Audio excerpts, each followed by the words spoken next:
Starting in 5 seconds. I am pleased to inaugurate this Conference of Education Ministers and Education Secretaries.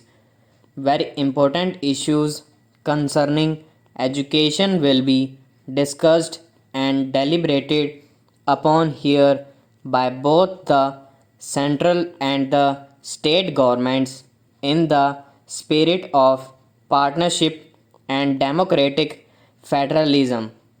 Human resource development is the most critical area in nation building. After all, national development depends on having educated citizens, rural development, health and nutrition, social justice, sustained economic growth. I could go on adding to this list of national tasks where education is the common denominator. At the turn of the century, Swami Vivekananda had diagnosed the ills that plague our society and had said a nation is advanced in proportion as education and intelligence spread among the masses. If we are to rise again, we shall have to do it by spreading education among the masses. Educate and raise the standard of the masses, and thus alone the national revival is possible. After independence, India has posted significant achievement in education. Yet our efforts have fallen short of what nation building demands. Professor Amrita Sen, this year's Nobel Prize winner in economics, says that governments in developing countries, including ours, have intervened lot to solve problems in the economic and business sectors. However, they have not intervened enough in the social sectors of health and education. This is a valid criticism. To remedy this imbalance is our collective task. The center and the states must reaffirm their commitment to the social sector, especially education. You will agree with me that what needs most attention is primary education. It is the base of everything. Primary education is the most neglected area in the entire education system. We must restore primacy to primary education in our education policy and planning.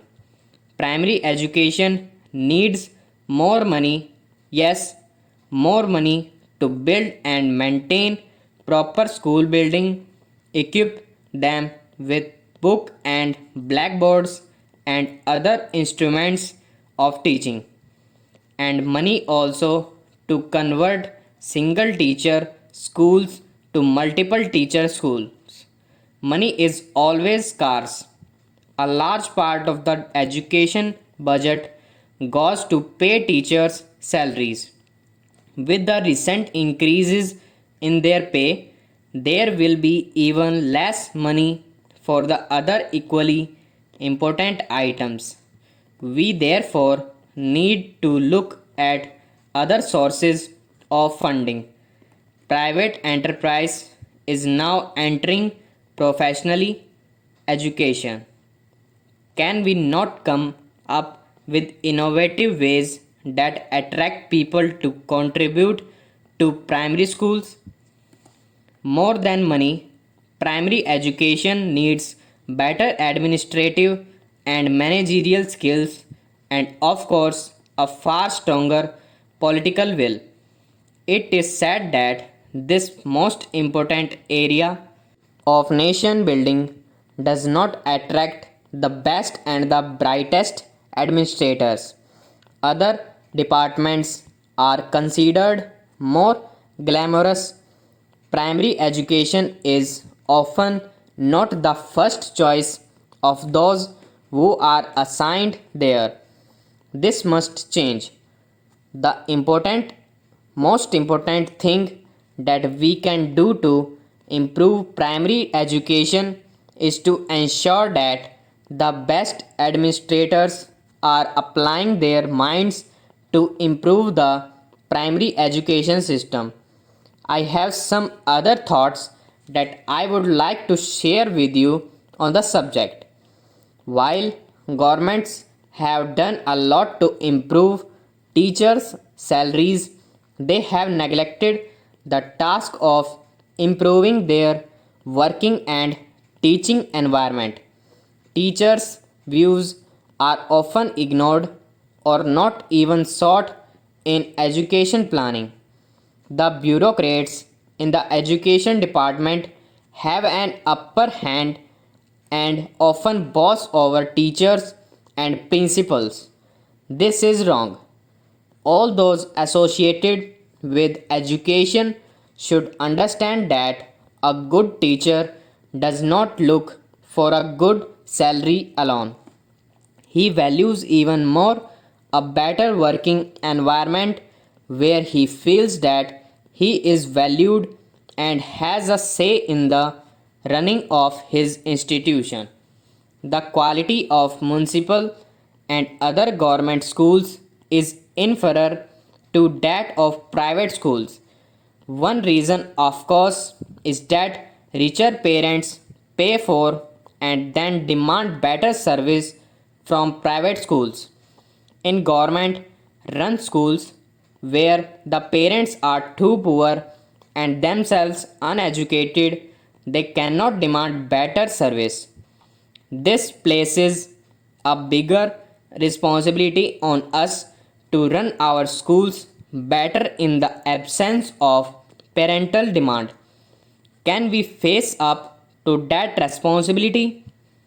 How do we make parents and communities more responsive about the school in their midst? This is one of the great challenges before the education sector. If we want the villager to consider the school to be theirs, then they must have a sense of responsibility and ownership. Here, I have a suggestion. Education is a state subject. The 73rd and 74th amendments have decentralized powers to the panchayats and municipalities. In this spirit of decentralization, I propose that we transfer administrative control over village schools to panchayats, mandal panchayats, and the Jila Parishads. Thus, teachers' qualification and salaries and the syllabus can still be set by the state government, but let the panchayat bodies manage the primary schools.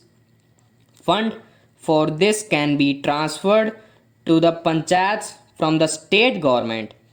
One of the reasons why developed countries have become so is their superior universities and technical institutions in their country. Stop.